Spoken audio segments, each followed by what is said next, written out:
ആരെയും കൂസാത്ത ഇരുമ്പുമറയുള്ള പ്രോട്ടോകോളുള്ള ഒരു രാജ്യം, ഒരു ഭരണാധികാരി, അമേരിക്കൻ പ്രസിഡന്റോ ബ്രിട്ടീഷ് പ്രധാനമന്ത്രിയോ ആര് തന്നെ വന്നാലും കൊട്ടാരത്തിന്റെ പടിവാതിൽക്കൽ മാത്രമേ അദ്ദേഹം അതിഥികളെ സ്വീകരിക്കാറുള്ളൂ. ലോകത്തെ ഏറ്റവും വലിയ കരുത്തനായ ഭരണാധികാരി വന്നാലും എയർപോർട്ടിൽ പോയി സ്വീകരിക്കുന്ന പതിവ് ഒമാൻ രാജവംശത്തിനില്ല. അങ്ങനെയിരിക്കെ 1994 ആ സംഭവം നടന്നു.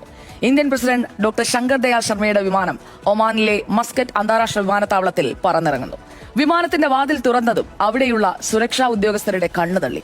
ലോകത്തെ മുഴുവൻ ഞെട്ടിച്ചുകൊണ്ട് തന്റെ രാജ്യത്തെ എല്ലാ രാജകീയ പ്രോട്ടോകോളുകളും കാറ്റിൽ പറത്തി സാക്ഷാൽ Oman Sultan Qaboos bin Said റൺവേയിൽ കാത്തുനിൽക്കുന്നു. അതുകൊണ്ടും തീർന്നില്ല. VIP പടവുകൾ ഇറങ്ങി വരാൻ അദ്ദേഹം താഴെ കാത്തുനിന്നില്ല. സുൽത്താൻ വേഗത്തിൽ വിമാനത്തിന്റെ പടികൾ ഓടിക്കയറി വിമാനത്തിനുള്ളിലിരിക്കുകയായിരുന്ന ആ വയോധികനായ ഇന്ത്യൻ പ്രസിഡന്റിനെ ചേർത്തുപിടിച്ച് സ്വന്തം പിതാവിനെ എന്ന പോലെ അതീവ ബഹുമാനത്തോടെ പതുക്കെ കൈപിടിച്ച് താഴേക്ക് നടത്തിക്കൊണ്ടുവന്നു. താഴെ പ്രസിഡന്റിന് യാത്ര ചെയ്യാൻ ലോകോത്തര ബ്രാൻഡിന്റെ ഒരു രാജകീയ കാർ സ്റ്റാർട്ട് ചെയ്ത് നിർത്തിയിട്ടുണ്ടായിരുന്നു. അതിനടുത്തേക്ക് നടന്നെടുത്ത സുൽത്താൻ ഡ്രൈവറെ രൂക്ഷമായി നോക്കി. മാറി നിൽക്കാൻ കണ്ണുകൊണ്ട് ഒരൊറ്റ ആംഗ്യം. ഡ്രൈവർ ഞെട്ടിമാറി. പിന്നീട് ലോകം കണ്ടതെന്താണെന്നറിയുമോ?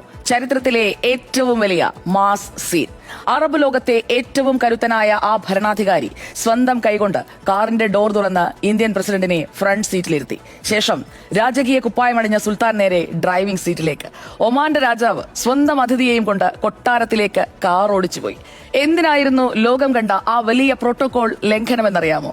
ആ കാഴ്ച കണ്ടുനിന്നവരെല്ലാം ഞെട്ടിത്തരിച്ചു. വിവരം കേട്ടവരൊക്കെ അത്ഭുതപ്പെട്ടു. പല ചോദ്യങ്ങളും ഉയർന്നു. അതിന് പക്ഷേ ഒമാൻ സുൽത്താൻ നൽകിയ മറുപടി കേൾക്കുന്നവരിലെല്ലാം രോമാഞ്ചമുണ്ടാക്കും.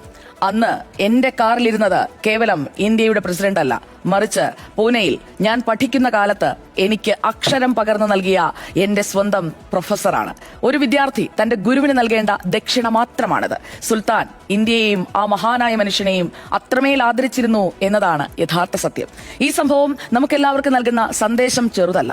അധികാരത്തിന്റെയോ സമ്പത്തിന്റെയോ യാതൊരു അഹങ്കാരവുമില്ലാതെ പ്രായം കൊണ്ടും പദവി കൊണ്ടും തന്നെക്കാൾ വലിയ ഒരു മനുഷ്യന് മുന്നിൽ തലകുനിക്കാൻ കാണിച്ച ആ വലിയ മനസ്സ്, അതാണ് യഥാർത്ഥ രാജകീയത. അതാണ് ഒരു അധ്യാപകന്റെ പവർ. അതാണ് ഗുരുശിഷ്യബന്ധം.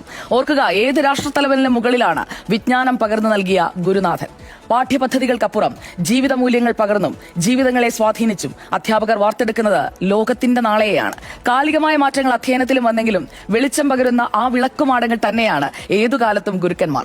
ലോകത്തിന്, തലമുറകൾക്ക്, മാനവകുലത്തിന് വെളിച്ചം പകരുന്ന കർമ്മകാണ്ഡത്തിന്റെ അവകാശികൾ. അറിവിനെ അനുഭവമാക്കി തലമുറകളെ വഴി നടത്തുന്ന ഗുരുക്കന്മാർക്ക് ആദരമർപ്പിച്ചുകൊണ്ടാണ് ഇന്നത്തെ ദിവസം നമ്മൾ തുടങ്ങുന്നത്. അപ്പോൾ ഗുരുക്കന്മാരെ ബഹുമാനിക്കുക കുട്ടികളെ. അപ്പോൾ അത് മാത്രമാണ് സ്കൂളിലേക്ക് പോകാൻ തയ്യാറെടുക്കുന്ന കുട്ടികളോട് നമുക്ക് പറയാനുള്ളത്.